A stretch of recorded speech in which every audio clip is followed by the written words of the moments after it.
Meeting is called to order, and the first order of business is oath of office. Rebecca. Thank you, Chair Bundy. I don't know if the three of you received the emails that I sent you with a copy of your oath of office to swear you in for new 2-year terms. I sent that to you so you could follow along if you'd like. If not, the three of you can just repeat after me at the same time, if that's okay with you. That'll work. Good. Tricky to do this over Zoom. But here we go. I state your name. Just in case you weren't aware. Okay, Brian Schnarr, Bob Bundy, and David Bell. Do solemnly swear. Solemnly swear. That I will support and defend the Constitution of the United States. That I will support and defend the Constitution of the United States. And the Constitution of the State of California. And the Constitution of the State of California. Against all enemies, foreign and domestic. Against all enemies, foreign and domestic. That I will bear true faith and allegiance to the Constitution of the United States. That I will bear true faith and allegiance to the Constitution of the United States. And the Constitution of the State of California. And the Constitution of the State of California. That I take this obligation freely without any mental reservation or purpose of evasion. And I take this obligation freely without any mental reservation or purpose of evasion. And that I will well and faithfully discharge the duties upon which I am about to enter. That I will well and faithfully discharge the duties upon which I am about to enter.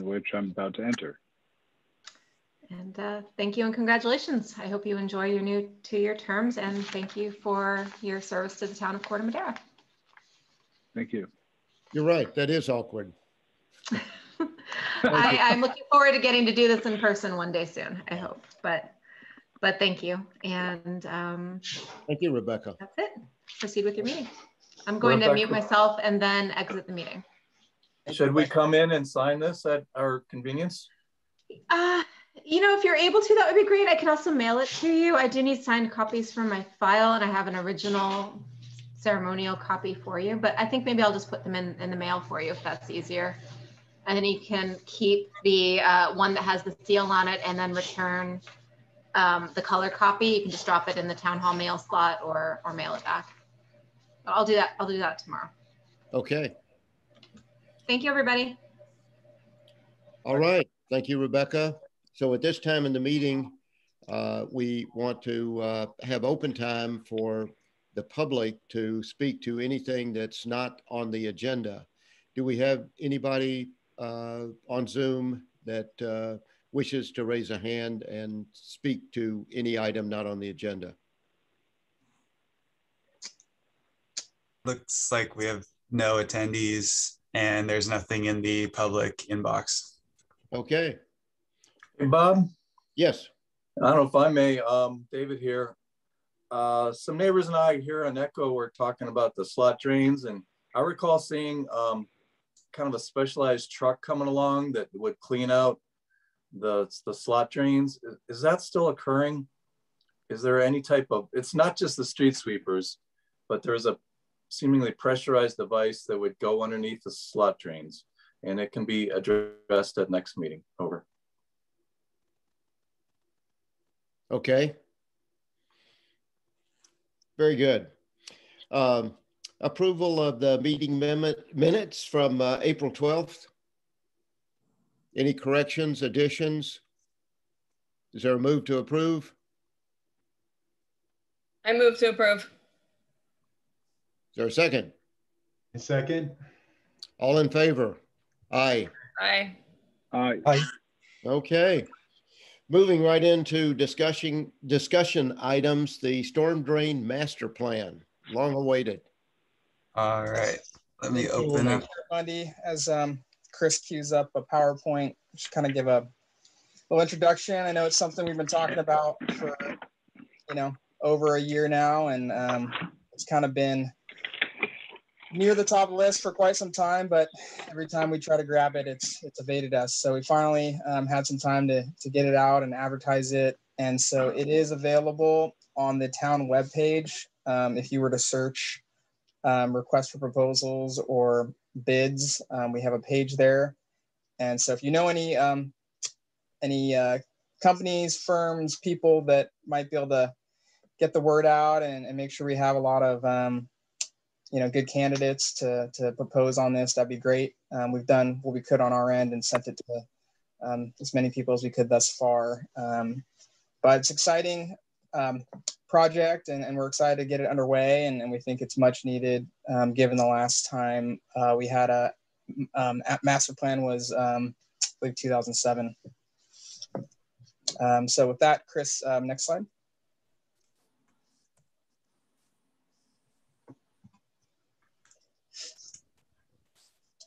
Can you see the whole presentation? Yeah, I think you're on presentation mode. So let me, okay, here we go. Let's see. Is that better? Yep. Okay. So these are the three items that we have agendized, and with that, we'll lead into the storm drain master plan. Oh, sorry. So for those that are following along the climate adaptation assessment, there were some flood-related analysis that were identified in that, and that being this master plan. So much of that other effort didn't really spend the time needed to look into things like our detention basins, our storm drains, our pump stations. And really that was because it was a much larger scope and in a lot of ways equal in size to the climate adaptation assessment. So this RFP, request for proposals, really shines a light on that need. And so we've budgeted $350,000 across 2 fiscal years, and we'll see exactly how much of these services that will get us. But on the next slide, we'll talk about some of the goals and kind of preliminary scope items that we've identified. Next slide, Chris. So we understand there is a public outreach component. As we get some of this data, we're going to want to discuss some of these options, whether it be budgetary or what level of flood protection we think is appropriate. And that could be a 25-year storm, 50-year storm, et cetera. And so once we have some analysis, I think that'll be part of the dialogue. As part of that also, there'll be several check-ins with the flood control board, just kind of about progress and bounce ideas off of you all, given your involvement and expertise. Kind of one of the early components of the plan is just to do a system inventory and kind of a condition assessment. And so that's, storm pipes, but also pump stations and those sorts of things.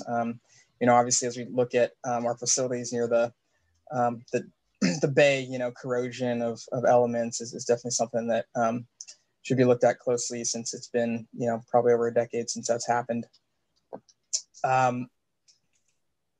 Some hydraulic modeling to understand, the level of protection of our detention basins. Those were built at one time to that, 25-year plus standard. And so, how are they now? How much have they degraded? How much siltation has occurred? And try to do some kind of value surveying to get a picture of kind of what we have and kind of what we can expect in those various flood control events.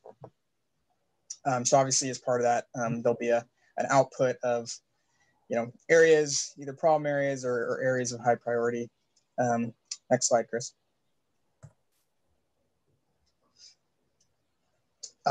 So as part of that kind of full laundry list, we'll then kind of get into a priority exercise and a budgetary exercise to kind of see where we stand and, try to map out at least initial 5-year plan, and then beyond that, probably another 10-year plan behind that based on the need and kind of severity of the various components.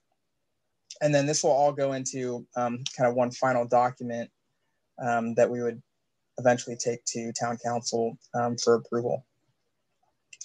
And so I know in our various meetings over, the last several years, there's always items that come up, and we have flagged some of those in the RFP, but also wanted to give this as an opportunity to kind of echo some of those, and whether it be, kind of a, analysis of the need for, the Big G pump station being one, and any others that I know have been discussed over the years. We have kind of a list that we've kind of been trying to keep on the side, but by all means, would like to hear from you all today. Next slide. And with that, I'll turn it over to Chair Bundy. Okay, are there any questions or comments from any of the board members? Yes, I have a couple of questions. First, this RFP has been advertised already, I understand? Yeah, so it was advertised last Friday, and it will be, call the exact date, but it'll be out for advertisement for at least a month. So let me track down the specific date. It's okay. But let me ask you, because I have failed to attend a number of board meetings lately. I did attend last one though. Has the board have a chance to review the draft RFP before it was advertised? No, we did not share that. But we can cut addendums, if needed, and that's a pretty common thing. So, like I said, we're only a couple days away from advertising that, or from having since advertised it last week. And so if there are any things we need to add in or include, we can. As mentioned, some of these are going to be, depending on the cost, we can put everything we want in our RFP, but we may find out later that we can't afford all of them, or might have to have a tougher discussion about scope of services and costs. Well, I think that for the future, it would be worthwhile, I think, to give the board a courtesy opportunity to review a draft, and then the board may make comments, and then the department may or may not incorporate those according to their, the validity or peer review or whatever it is. But I think it's worthwhile to address this before it gets advertised, as opposed to doing during addendum, because the addendum process is not aimed to catch major thing, but rather minor errors or omissions. But let me ask you something else then. I haven't reviewed the RFP, obviously, but is it based, I guess it would be based on both qualifications and price for the bid? So generally, and this is pretty common amongst all government agencies, you don't really consider price until you've selected the highest quality team. So the rankings are obvious, or it's in the RFP, but it's a combination of the project team being proposed, the project understanding, the experience, all those factors. You then rank them, and eventually, and we'll have interviews and select the team that you think is most qualified. And then that's the time in which you open their estimate for scope of services, and you discuss and negotiate, and with the hopes of reaching agreement on overall cost and fee. If you are unable to, then you move on to the second team and try to negotiate with them. But that's really kind of the federal and state standard for going through these professional service RFPs. Right. So I happen to work for a governmental agency, and when we put RFPs out for professional service agreements, we put them out so that they are a combination of both the qualifications and all the process that you described, plus their multiplier, which is the number that they get to multiply their base fees. And we have a max out rate as well, so that there's they cannot be in excess the hourly rate. And we also have a basis to update the salaries based on inflation and so forth. And we also have minimum qualifications. So I put a lot of RFPs out, so that's why I was curious to see if there have been any opportunity to review this, to provide comments. Now, another thing, you mentioned that that if possible, you would like the board members to reach out to whoever we know there that may be, and some of us may be able to do so. But having said that, has the staff had the opportunity to reach out to engineering firms, because the outcome of the bid, especially on both on quality and cost for that matter, but mostly on cost, depend directly on the amount of bidders. So it's in our interest to have as many bidders as possible.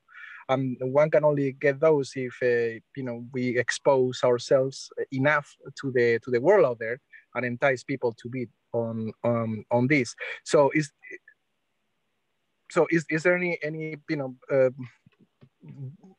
effort to reach out through ASCE or any other organization advertisement? What are we doing to put ourselves out there so people are aware that this is going on and they can bid on it?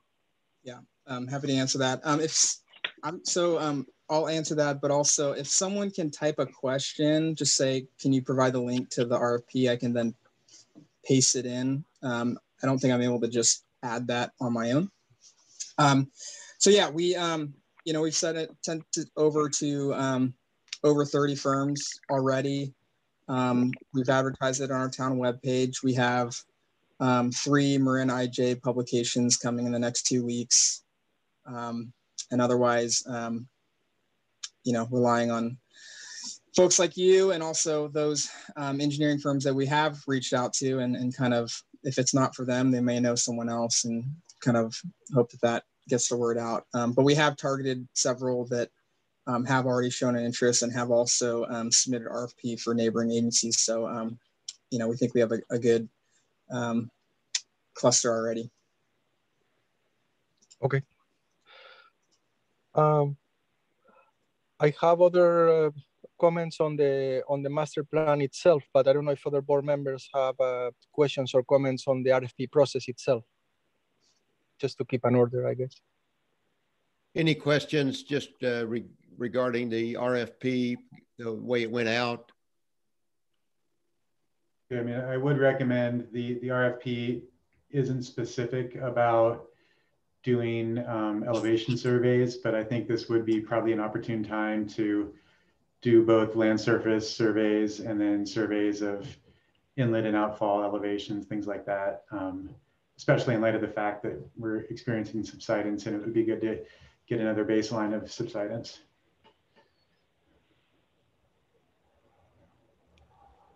Okay, Raymond, you had some other comments? Yes, and as far as the contents of the master plan itself, which is up to us to at least preliminary frame, I think it's a good idea to develop something that we can call, or is the term at least I'm used to listening to, level of service, and that's a layman way of putting forth a set of expectations for the master plan. And then with those level of service goals that again are defined in plain English, if you want, like upon a certain number of storm where we're not gonna be facing flood for more than a certain period of time. Once that one has that, one can define projects and design criteria to those projects that meet the level of service goals. So there's always like a goal out there that is quantitative that someone is trying to meet. So when there are decisions down the road at the project level, one can always escalate up and see whether or not we are deviating one way or another, because it can happen both ways. It can happen that we start adding stuff and things to projects that are, let's call them bells and whistles, that are in excess of the level of service that we determine in the master plan. And on the other hand, we may be having value engineering or some other sort of items to to cut on cost on certain projects, and those items may not be vetted. They may not pass through this level of service called commitment. So it's a self-internal control reference to then ascertain which alternatives are optimal, not only based on cost, but in the fact that they need to meet this level of service. So anyway, so that's something that I'm familiar with that has happened in this other organization. And again, it's a way to later streamline design criteria for each of the projects that meets the overall goal of the plan. And firms know how to do that. And it's obviously a back and forth that happens with the owners, in this case, the town of Corte Madera. Yeah, thank you, Ramon. And yeah, I think, that system, we can come up with a system, much like that to kind of talk about how to prioritize these, projects, so to speak. That'll be at the back end of the, after a lot of the legwork and analysis has been performed, right? We have to identify the projects first, and then within there, we can kind of start to sort them and prioritize and understand them more, and, get some tentative costs and those things. But I'm definitely open to additional thoughts on that, and by all means would encourage you to send me any specifics you have, and we can try to incorporate them into this process. Hey, RJ, this is Brian. I've got a few questions. Sure. I've been able to look at this on my computer screen here.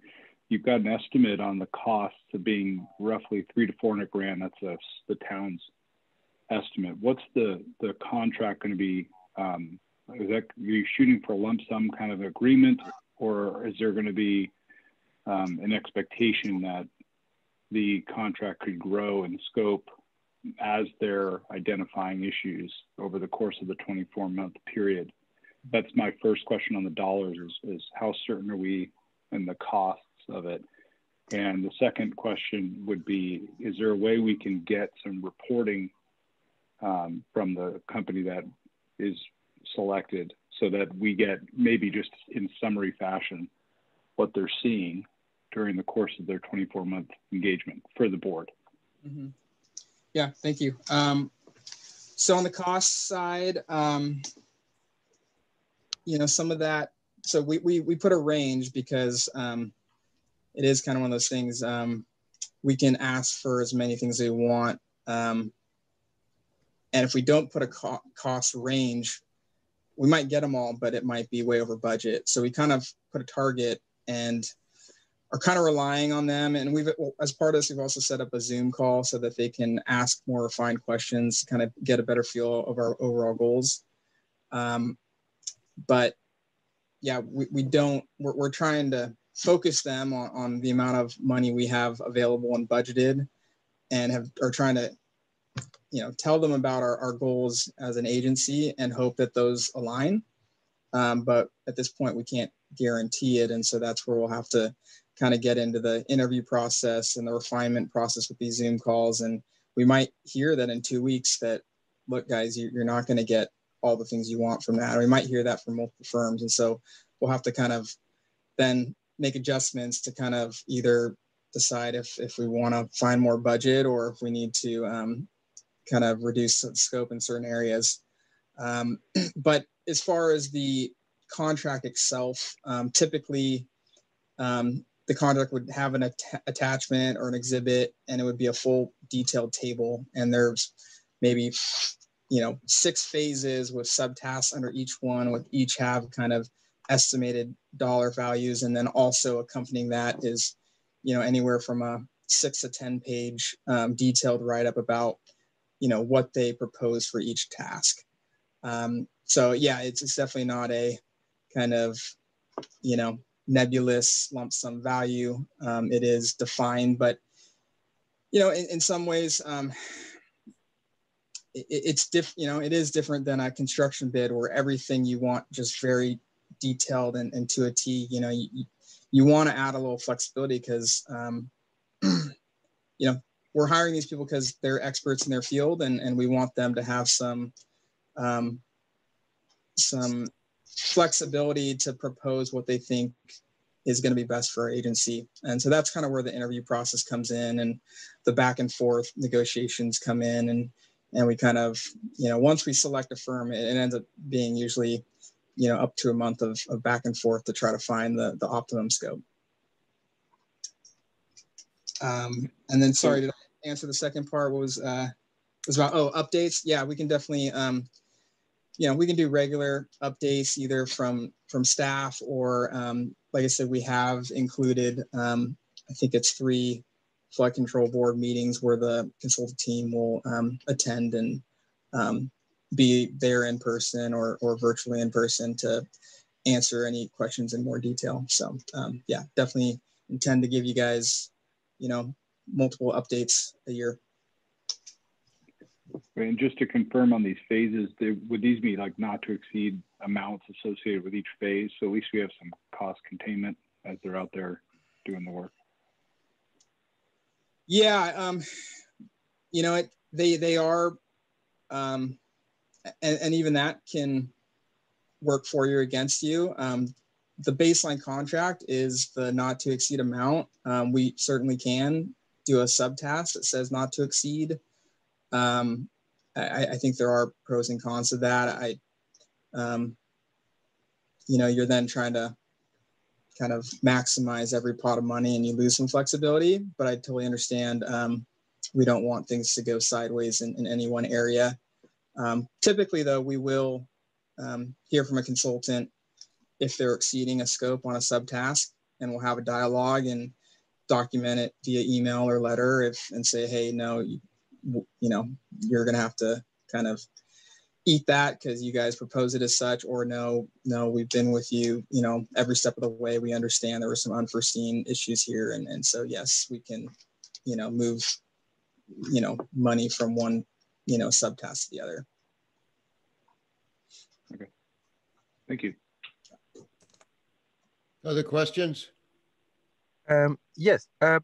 For instance, how about the deliverables along the way? I mean, one extreme would be to have only one deliverable, well, hopefully 2, a draft master plan that gets delivered, I don't know, 3 months or 6 months before the end of the contract, like a year and a half in, and then the final gets delivered, just close to the end of the project.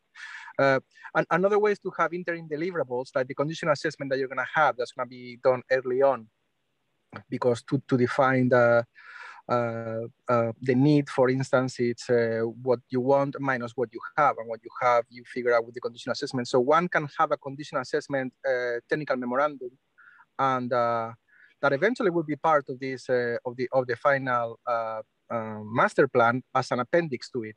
So along the way, one can have the task that you're going to be issuing tied to specific deliverables, so that both the town benefits from having knowledge along the way, and final documents that by themselves are useful, whatever happens with the rest of the project or the team or what have you. And so we're getting value as we pay. Does that make sense? Yeah, absolutely. And yeah, we definitely will have those kind of components in their kind of chapters or sections as we go. And but I think we will leave them in draft form until the end, just because you don't want to completely box yourself in. But by all means, we can talk about or think about how best to share those with the flood board at the appropriate time, and obviously get your guys' input.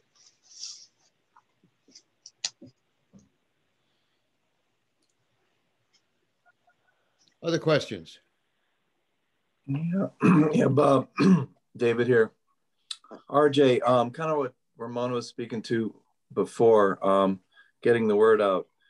It seems, just from my view, that was it Gilotti Brothers seems to get every contract. Are there other qualified people, or are you seeing others that are qualified to get competitive bids?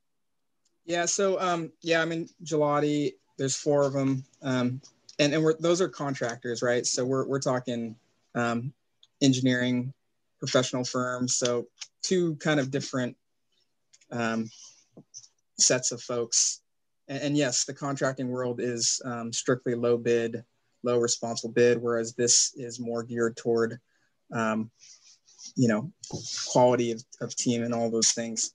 And so, yeah, we have, 30 plus engineering firms that have received the email, and hopefully that continues to spread. And, you know, some of those might be, for instance, if I send it to 3 geotechs, you know, they might then also try to team up with who they think is the best civil or environmental or land surveyor. So it kind of starts to spread in that way. But yeah, I have already heard from just in the last 24 hours of a workday, 2 firms that said they're excited and very interested. And so that's promising within, you know, it's only been out for, it was launched Friday afternoon. So that's a good sign. But by all means, the more we get the word out, the better. And we're open to any suggestions on that front. But I think, like I said, I think we have, you know, 3 Marin IJ ads and town webpage and already, you know, those 30 plus emails out to firms in the area. I think we're off to a good start.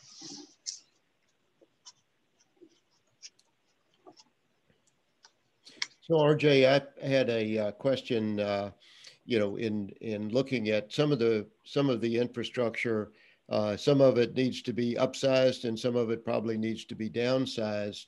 And when would this public input come into that? Would that be when there were some draft recommendations that might involve upsizing or downsizing a particular community infrastructure, so that the citizens would understand why something was being downsized or why something was being upsized? Yeah, I think that's really the appropriate time to have that, you know, really involve the community in the prioritization exercise. You know, and this is very high level, but you might, you know, when we look at our detention basins, it might be that there's $1 amount to have all facilities prepared for a 25-year flood. And you might find that there's another dollar amount to be prepared for a 50-year flood, and so on and so forth. And those numbers could be orders of magnitude different. So, you know, and given we're, you know, this is taxpayer money and those things, you know, we want to involve the community in some of those conversations. Yeah, I think particularly so they understand that some of the infrastructure might not be needed at this point. Other things have supplanted that older infrastructure that was part of the flood protection system or storm drain system, and that we need to really be able to explain to them, you know, why it's not necessary and why we need to put dollars into another project someplace else that's not their neighborhood. So I would see that sort of as the end of the process.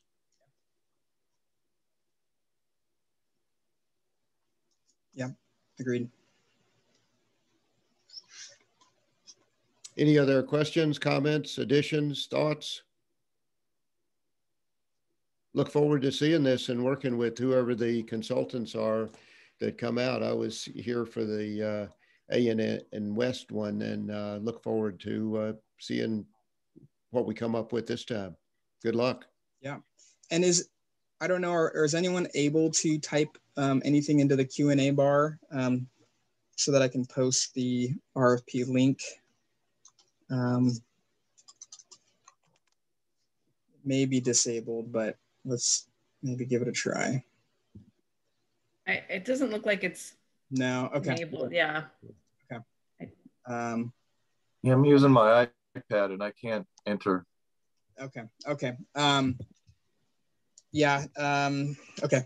If you go to the Corte Madera webpage and just under a search bar, just have to say the word bid or RFP, and it'll get you to that page. I can send the link out after the meeting too. Great. Okay, next item. Okay, great.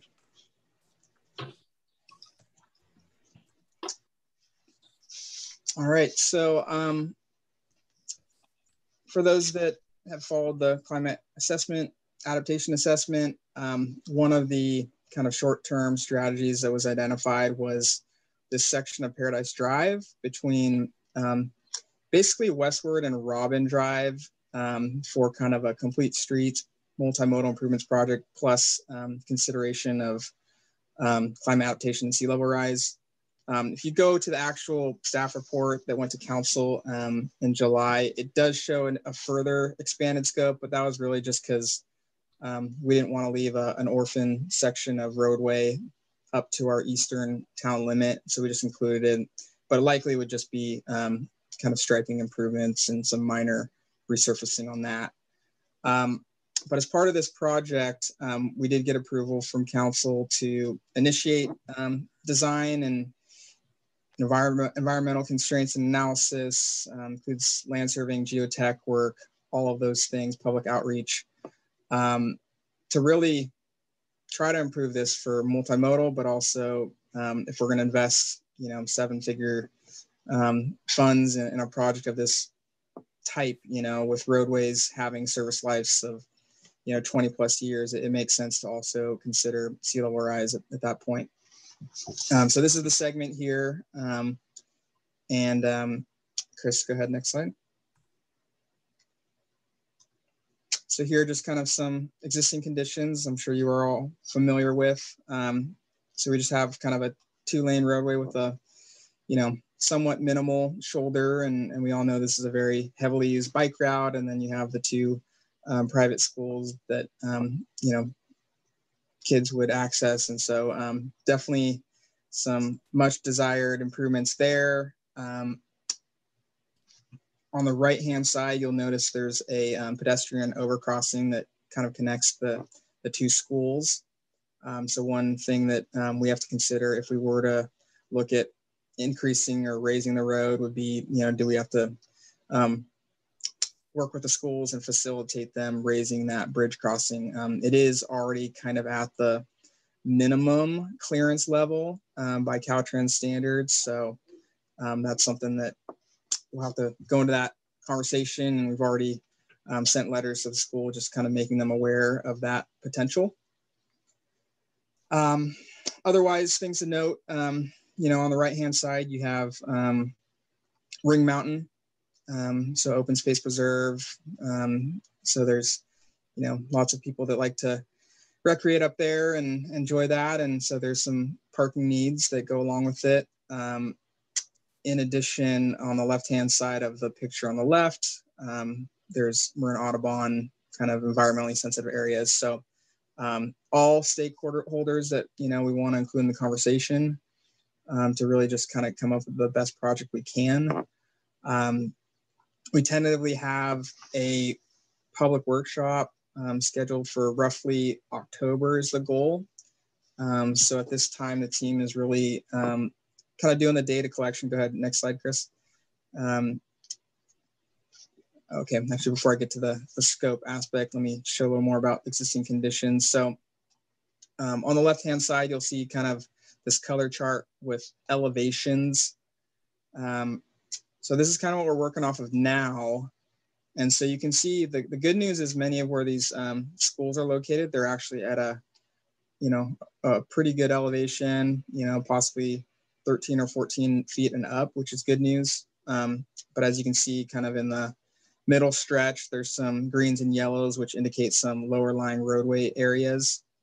And again, really this came about because, if we're going to invest in a brand new roadway and expect it to have a 25 or more service life, we should think about what is sea level rise going to look at that time. And so, they'll be spending some time out there right now, and next slide, Chris, doing the, land surveying to really definitively understand those grades and the right-of-way challenges, embarking on a lot of the environmental constraints and geotechnical analysis to kind of understand that as well. And then those components will kind of launch into our initial discussion, like I said, hopefully in October. And we envision that as kind of more of a standalone project meeting, and would encourage everyone here to attend and be a part of that. I'm sure there'll be some discussion about sea level rise kind of concepts and principles as well. And then, yeah, we have part of this overall project, at least 2 check-ins where the consultant team would come and be available for comments to the flood board. Likewise, we do something similar for BPAC, given the multimodal aspect. We do want to have some standalone, at least one standalone meeting with the schools to really understand their needs and more specifics, and then at least one presentation to council as we've kind of come out the back end of these all of these engagement opportunities. Next slide. And so this is kind of the high level bullets of the components of the project. And I've mentioned several of these, and some of the others I haven't mentioned is there's a number of utility poles that will need to be considered. Obviously you don't want a utility pole sitting right in the middle of a bikeway facility. When we talk about geotechnical investigations, we know that there's the presence of bay mud there. So as we, add or consider adding weight to the roadway, we want to understand, what is the future settlement likely to occur if we do some of those things, and do we need to use lightweight fill, or so all of those things kind of help inform the overall decision-making process. And then obviously with any project of this magnitude, there's a environmental compliance. So there'll probably be an initial study through CEQA, and that'll kind of get the ball rolling. And then as we further understand the project goals and all of those things, we'll eventually develop a draft CEQA document for public review and comment, and followed by permitting. But this contract does include all the way to final plans, and it's estimated about a 2-year effort. Next slide. Any questions? One question, RJ, is a question about this project, but it's actually a good illustration for what we're going to face along the bay throughout Corte Madera as we consider levees or seawalls. It's a pretty large watershed there from Ring Mountain that drains into that culvert, and the culvert's currently open going under the road to the bay. So you could build up this road and increase the height, but the seawater is just going to go through the culvert and flood the backside of it. So I think that's the kind of thing the selected contractor can start to look at. I mean, decades from now, there's going to have to be a pump station in a place like that. So it's going to be interesting to start looking at what the future will be like once those culverts are no longer useful, and maybe start with a flapper gate and eventually have to move to a pump station. Yeah, thanks. Good point. And so obviously, we want to be conscious and assist the overall process in protecting any structures or private facilities. At the same time, one of the goals is to maintain this important roadway that provides access to some parts of Corte Madera, and then also unincorporated Marin and Tiburon and whatnot. And it's important, I think, from evacuation routing.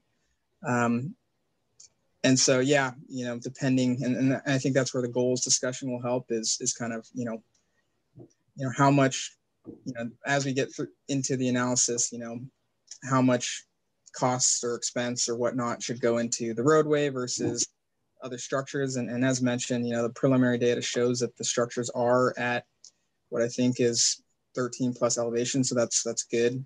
We're not, I don't think in that scenario, if that's what the survey comes back at, that we're kind of leaving anyone in a bad spot if we're not, if we're focusing more on just the evacuation route and the roadway facility. But all good things that, we'll want to have a thoughtful dialogue with the community on.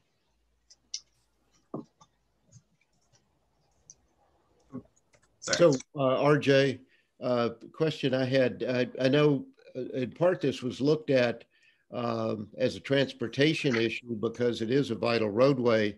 So where's the money going to come from for this? Are this grants from Transportation Authority of Marin, Caltrans, other sources? Yeah, so the contract amount, it was I don't have it in front of me, in the neighborhood of I think $410,000. We received Measure A Safe Pathways funds from TAM, believe it or not, circa 2010. And really much, the good news is a lot of money hadn't been spent. I think maybe $15,000. The bad news is that's quite a lot of time and not much, significant progress has been made. So the good news is the money hasn't expired. It's still there, although TAM would like us to put it to use. So that was part of the impetus for kind of trying to jumpstart this and move it forward. When I think about construction funding, I really do view this as a project that has regional benefits. As we all know, there's, a relatively smaller portion of our jurisdiction is served there, although we may use unincorporated in areas of Tiburon. And so I think, you can make an argument that, that value of roadway is just as valuable to those other agencies. And so given it checks the kind of regional benefit box, given it's a collector roadway that, has reasonable high volumes, given that it's got the multimodal enhancement element and the potential for the sea level rise or climate adaptation element, I would probably hold out for grant funds for construction and would pursue that for a number of years before we decide to kind of consider outright funding it, with town funds. Makes sense. RJ, were you thinking of widening, or are you going to stay within the right of way? I'm not sure how much the town has in that stretch, but is that part of the at least early stage of vision for this? Yeah, Chris, do you want to pan back to the two photos? So early on, this project was initially set up as a class 1 multi-use path. So that's where you have, that'd be similar to what we have along Redwood Highway, where you have, an 8-foot wide minimum path dedicated for bikes and peds with some, minimum buffers and whatnot. Another alternative is to look at kind of more of a dedicated pedestrian only facility, but then some form of class 2 bike lanes, perhaps, just kind of your standard bike lanes on either side. And I think there's pros and cons of both. And I think, we want to hear from the community on what makes sense. And so that's kind of why we want to hold this first workshop kind of as a standalone project to really invite everyone and really get their feedback, all the stakeholders. But yeah, I think, in all scenarios, it's very likely that the pavement width expands. And as you can see on the photo on the left, I think there's potential for it to expand to the north, where you have kind of these shoulders and grassy areas, perhaps, and as opposed to the right-hand side, which for those that are familiar, there's kind of this ditch that may have some wetland plants and whatnot. So we're gonna do some kind of wetland surveys and prior to that October meeting, kind of understand what our constraints are. Obviously understand also the boundary and the surveying and the overall elevation. So that's really where we're focused for the next couple of months, but it's really to help inform, the alternative development process. And what did you say the budget was? So the budget for the professional services contract, it was around $410,000. And we have about 200 or a little over 200 that's from this residual TAM grant. And then the remainder is from Measure F. And what stretch, exactly what stretch does it cover from where to where? So it's from westward all the way to the eastern Corte Madera limit, which is off the screen and actually up the hill some. But the opportunities are going to be challenging to expand the width of the roadway as you go up the hill to the east. It may be that that gets a slurry seal and some striping enhancements or something. I mean, we'll find out, but I think really the focus and the major corridor of the project is kind of what you're seeing here on the screen between Westward and Robin Drive. Okay, does Westward where the current new path leaves off? Yes. Okay, thank you. Got it. Yeah, RJ, I don't envy you in some of the public meetings if people are aware of this, because the parking on that patch that you're thinking of working through and widening is very actively used. Mm-hmm. From the school all the way to Ring Mountain is lined with cars on any given day of the week. So right. You'll have a lot of interested community members to share their comments on this. Yeah, and the other component, thanks for bringing that up. So obviously the schools right now have been queuing in some fashion along the shoulders and portions of that roadway. They do have plans to create a turnaround, at least on the, and this is the, I always get it's the school on the south. They have a turnaround, and that's all been at least conceptually designed, and we're aware of it. So they will have some improvements that speak to that. At the same time, it's hard to say or guarantee that all of those upgrades will get all of the vehicles off the road. So, but at least we want to understand their goals as a school, along with, the bike community's goals and the children's safety and getting to school, and really everyone's goals, because I think there are competing interests, and yeah, it's going to be important that everyone speaks up for what they're interested in, and then we can all hopefully collaborate and come up with the best design. Good work, RJ.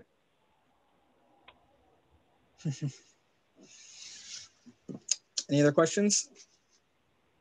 RJ, Bob, David here. Just a suggestion, as we learned from the climate adaptation plan public process. Yep. Don't rely on our traditional methods. You put something in the mail to all your potential stakeholders.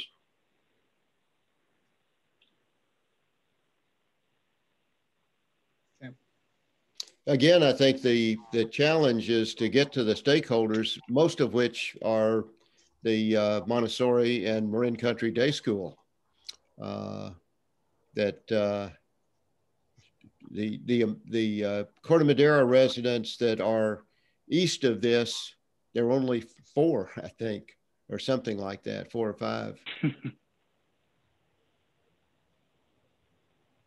Well, stakeholders can, it could be the cyclists that recreate this Paradise Loop. It could be Marin Audubon, who's adjacent. It could also be folks from the community that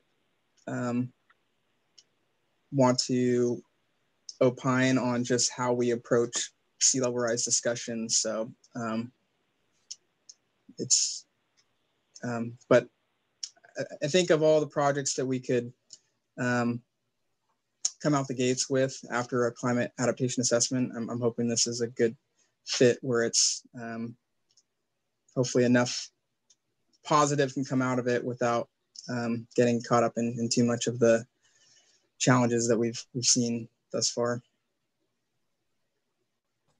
No, I think it's a good. I don't know how you reach the hiking contingency, but there's a lot of people, as someone mentioned, that use that area to park to hike up Ring Mountain. So that people will definitely be interested in that what's going to be left of the parking for them, I think. Yeah, we did have kind of one informal discussion with Parks and Open Space of Marin County maybe 9 months ago. And so they've already, they're aware, and obviously we'll want them to, you know, kind of be more specific about their needs. And, you know, I'm sure they'll want parking on the south side, but to what extent, how many spots is kind of their, you know, what can we expect there? But yeah, we'll want all their thoughts to be voiced and discussed. And the other people that might care is anyone that lives up Taylor Road. So if you take away parking at the bottom, if you keep going down Paradise and go right on Taylor, I think it's Taylor, people already park up there, right? But that'll just push people up there, and that might annoy, you know, I don't know how much say the residents on that street have, but that might increase traffic and parking and issues on that street if you push people away from parking at the bottom. Just a thought. Stephanie, are you talking about Robin Drive? Taylor I'm Drive, talking about, it's south, Taylor, further east. it's Taylor Road. So if you keep going past Robin, is Robin where the new apartments are? Yes. So if you keep going past Robin, Taylor Road is a pretty steep right that you would take, I don't know, maybe even a quarter mile after that. And it dead ends up at another part of Ring Mountain, essentially. And a lot of people park up there. It's where you can walk up a little bit, and a lot of people do rock climbing up at that one big rock. If you guys know, there's a couple big rocks up there, if anyone's familiar with that. So right now, people already park up there, and I don't think that the people that live there have any say in it. But if you take away parking at the bottom, I don't know how many people know about Taylor Road. I know we use it sometimes. I park at the bottom sometimes. We can also walk from our house, so it's not a big deal. But it just might relocate more people up Taylor Road is all I'm thinking. That's possible. We should keep that a secret for ourselves. Exactly.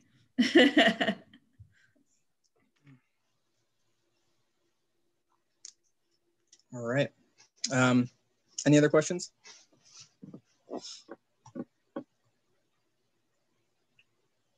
Okay. Good project. Yeah. All right. Chris, you want to present the next item? Sure. So we've discussed this once or twice at previous meetings, but this is regarding Casa Buena Drive drainage improvements near the now Tesla dealership. So, so here's some pictures from January 2020. Okay, I was off on year on that. But anyways, we've had reoccurring flooding at this location, mainly because of the heavy runoff from the highway and from Meadow Suite, and then also from all the impervious of the several car dealerships around there. And the storm drain network doesn't have the capacity to take care of it in that area, which leads to flooding like this. Luckily, this winter we didn't have enough water to have anything close to this, but it's bound to happen again. So we currently have a sewer CIP project going on because there's a major sewer main. If you can see my mouse, it's running like through the Tesla parking lot. And when they were working over here, they discovered that this existing storm pipe is actually 12 inches. We had assumed it was 18, but that just means that this storm drain is reduced in size here, which is limiting the capacity that can be drained down the road. So as a easy solution, as part of the sewer project, we made a change order to replace this 12-inch section of pipe with a new 20-inch section, and we're adding a new catch basin here, which will both help a lot with the drainage down the road. And so our plan for this winter is just to monitor after we make these improvements. And, you know, if we get enough rain, we'll be able to see if it makes a difference. And then after that, we'll be able to decide if any further improvements are needed. And they can be included as part of the Casa Buena Complete Streets project, which is now planned to be built in 2023. So we have time to make some changes to it. And the obvious one would be just to extend this pipe farther to the east. And actually, that'd be the north. And then just so we have a drain closer to where the most flooding happens, which is around the bend on Casa Buena. Yeah, and let me elaborate a little about how we got here. So yeah, as Chris mentioned, this was a sewer project. So as part of our sanitary district analysis, this is one of the areas that had a need for capacity increasing. And so we actually put in a parallel trunk sewer line to improve capacity. And we put that in an easement that we had through the now Tesla dealership lot. As part of that work, they actually had to remove a lot of sidewalk and curb and gutter in this area kind of down here. And so it was a little bit of a opportunity to, while we have it open, to get rid of this, what was kind of a undersized pipe, and a little bit of a prescriptive approach, but kind of see how that improves the overall situation. And then meanwhile, we can try to include this in the storm drain master plan for more of a analysis and modeling to see if further efforts are needed and really understand the kind of full kind of downhill system and how that all works and what else needs to make this area improved. I do want to note that the schedule listed for that other project is really not known at this time. So that one's tentative. We do have a Complete Streets project that is near completion and design. We are also working through some utility coordination issues that could speak to the schedule. So that's kind of a little preliminary on that item. But I think we're getting good value. And this will be just kind of, like Chris said, kind of first phase approach to seeing if this does provide substantial improvements. From a pipe cross section analysis, this will more than double the theoretical pipe capacity. And also when going from a 12-inch diameter pipe to a 20-inch diameter pipe. And then secondly, we'll be adding a second catch basin, so an additional access or entry point for those surface waters. Where's the outlet, RJ, of that box culvert that goes under 101? Yeah, so it's on the other side. It's of 101. It's just south of Amy's, and then there's a series of pipes and kind of gullies, if you will, and large pipes. So we'll definitely be, I think we'll want to include this in the storm drain master plan for all that analysis. But the pipes on the other side are substantially larger. But nonetheless, I think we want to understand it all the way until it gets to the bay, presumably. I actually believe it goes to Marina Village detention basin and then over to shoreline and then out to the bay. Yeah, my impression that area near Tesla tends to flood, of course, after heavy rains, but it normally coincides with abnormally high tides. And I always assumed that there was part of the issue was the outlet and not just the inlet. So I guess that's what you'll test and see the next big rain. Mm-hmm. So RJ, as a non-engineer, how do you replace that 12-inch with a 20-inch pipe under the freeway? Well, the one that we're replacing is actually just that segment there adjacent to Casa Buena Drive, so parallel. So it's under that sidewalk.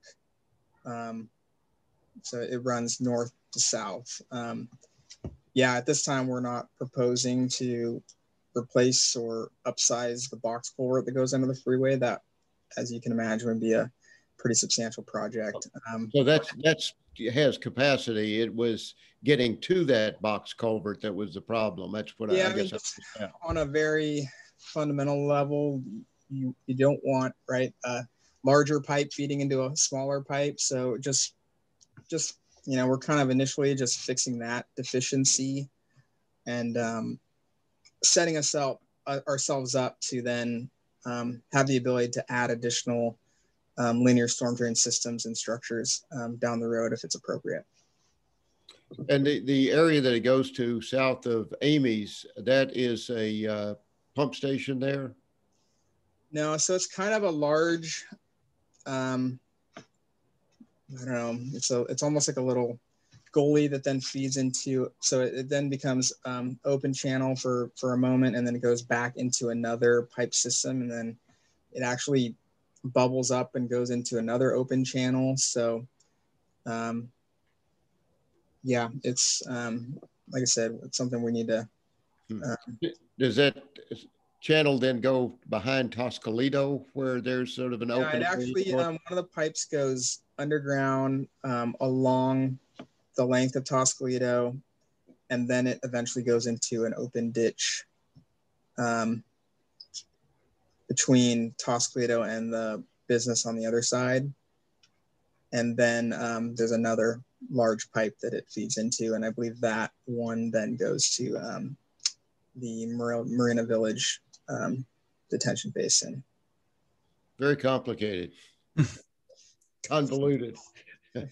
Yeah. Yeah, thanks for the explanation on that.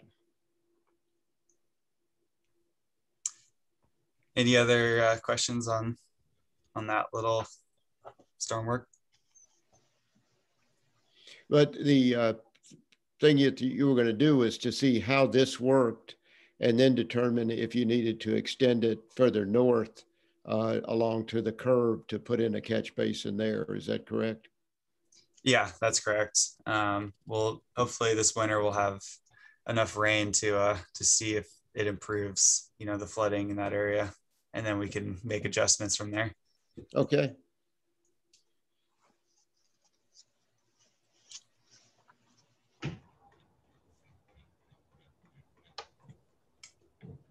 Any questions? Good presentation. Even I understand it. Yeah. And so with that, well, and any future agenda items?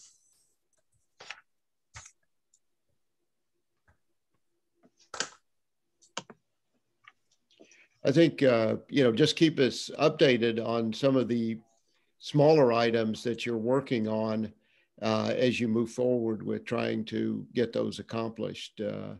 The things that we've talked about, El Camino and Channel and some other things like that. Just if you can just keep us updated on what's happening with those projects that are, as I understand it, in the pipeline.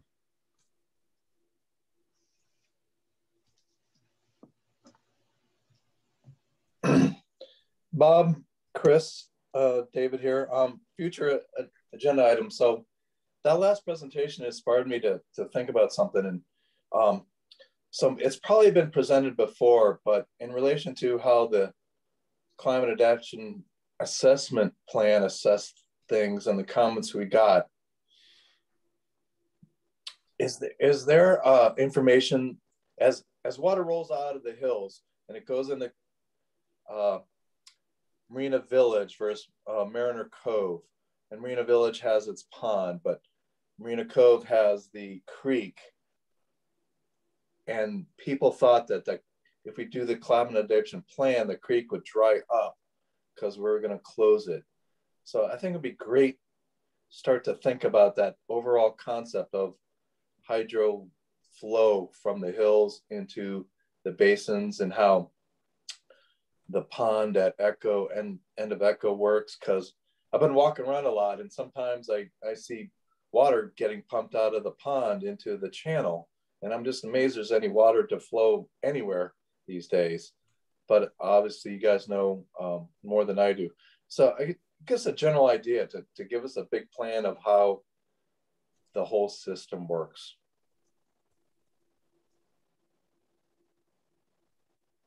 Great. I think that would be a good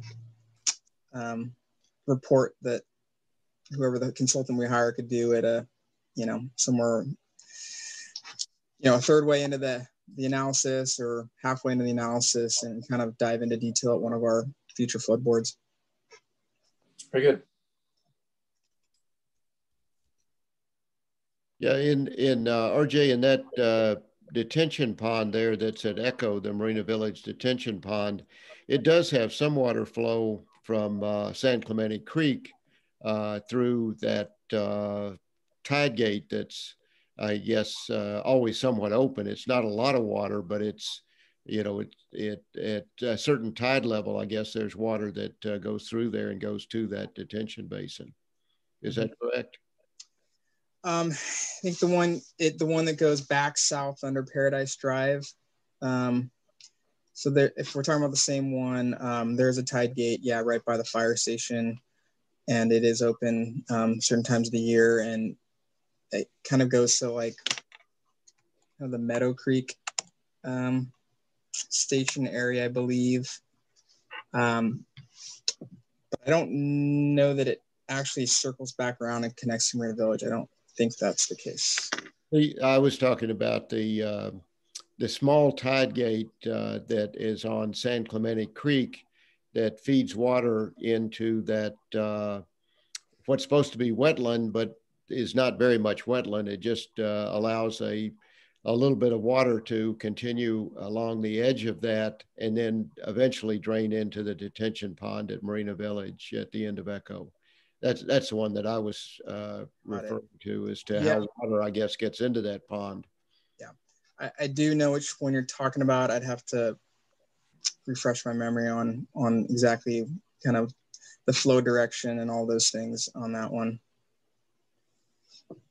So I think David's got a good thought. It would be good to get a overall understanding of how that detention pond really works and the flows in and out of it.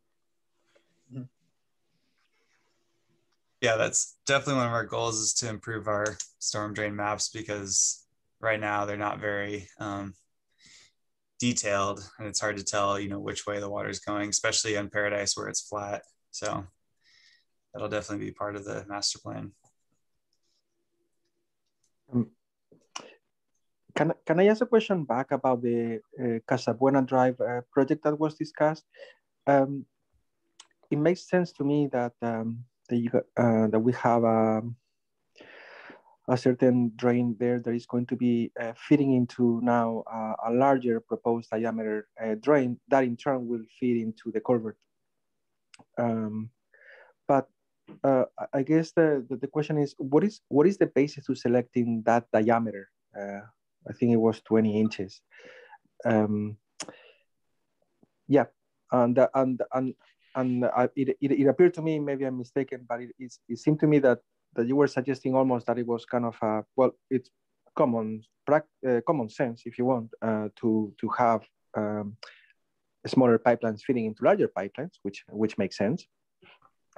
But having said that, this is a trial and error. We're gonna try with 20. If it doesn't work, then we may try with 22. Or, you know, do we have a hydraulic model that one can plug and play with this and run it and for free? And if it doesn't work, then try something else instead of trying in the field or calculation. So there was a little more thought, but not to the complexity and modeling that you're speaking of. But the reality is there's significant utilities. There's a significant fiber optic bank that is very large and on one side, and on the other side you have our sanitary district 2 sewer line facility. And so really that is the maximum size pipe that we can fit in at the vertical profile that we currently have. So that was what went into the discussion and thought process.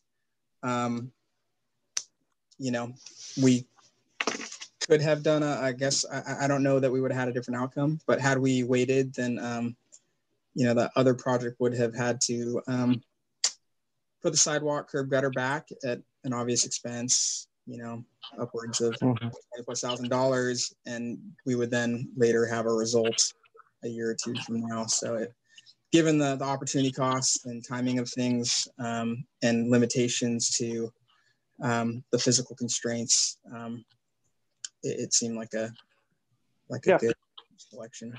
that makes sense. Those are good reasons to act as you guys did, every single one of them and all of them combined. And so let's say, is there hope for this master plan, let's say, to have a planning level horizon of a certain time with a certain flows and all that stuff, and then have, well, a master plan that how the town will look like underground in the future, and therefore size all these conduits. So if and when next time, well, without if, next time, because we seem to be able to piggyback on a lot of projects that are ongoing. Somebody's replacing something, and you guys jump right on it and do a great job of expediting and joining in at a discount cost, because the trench may already be open. It's a question for you to replace something. But if we is the expedition of that master plan to have like a layout of what sizes would be everywhere, and therefore whenever there's an opportunity to piggyback on a project that is already going, you already know what to install? I think there's a hope that it'll identify pipes that are deficient or potentially deficient, which will speak to the need for capacity increasing. And that applies for not just pipes, but detention basins and pump stations and everything. I'd love to say that we're going to have all of those details across the board for every facility in Corte Madera. The reality is, I think that's a 7-figure project, and I'm just not sure that's in the cards. But by all means, happy to hear feedback on that. Generally speaking, I'll give you an example. You know, and granted, it was at a very opportune time from a professional services standpoint, but you know, I sat on a panel for Larkspur and 2 or 3 years ago who did a stormwater master plan, and they were able to achieve one for about $85,000. So the fact that we've budgeted and have the support of council, where we budgeted $350,000, you know, we're putting in, you know, more scope to look at things at a more detailed rate. But again, is it going to get everything that we've talked about today? I don't know. So that's where the interview process comes in. That's where the negotiations with the consultants come in, and we really try to find out what we can get for that range of costs. And if we realize that there's must-have items that don't fit in the budget, then that's when we have to go have those discussions with you folks in council and kind of see, you know, what makes sense.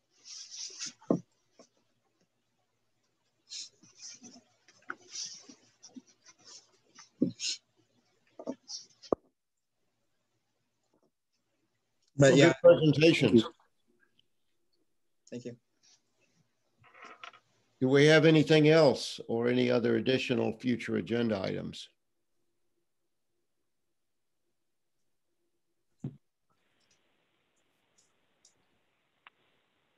Seeing none, I think we've gone through everything.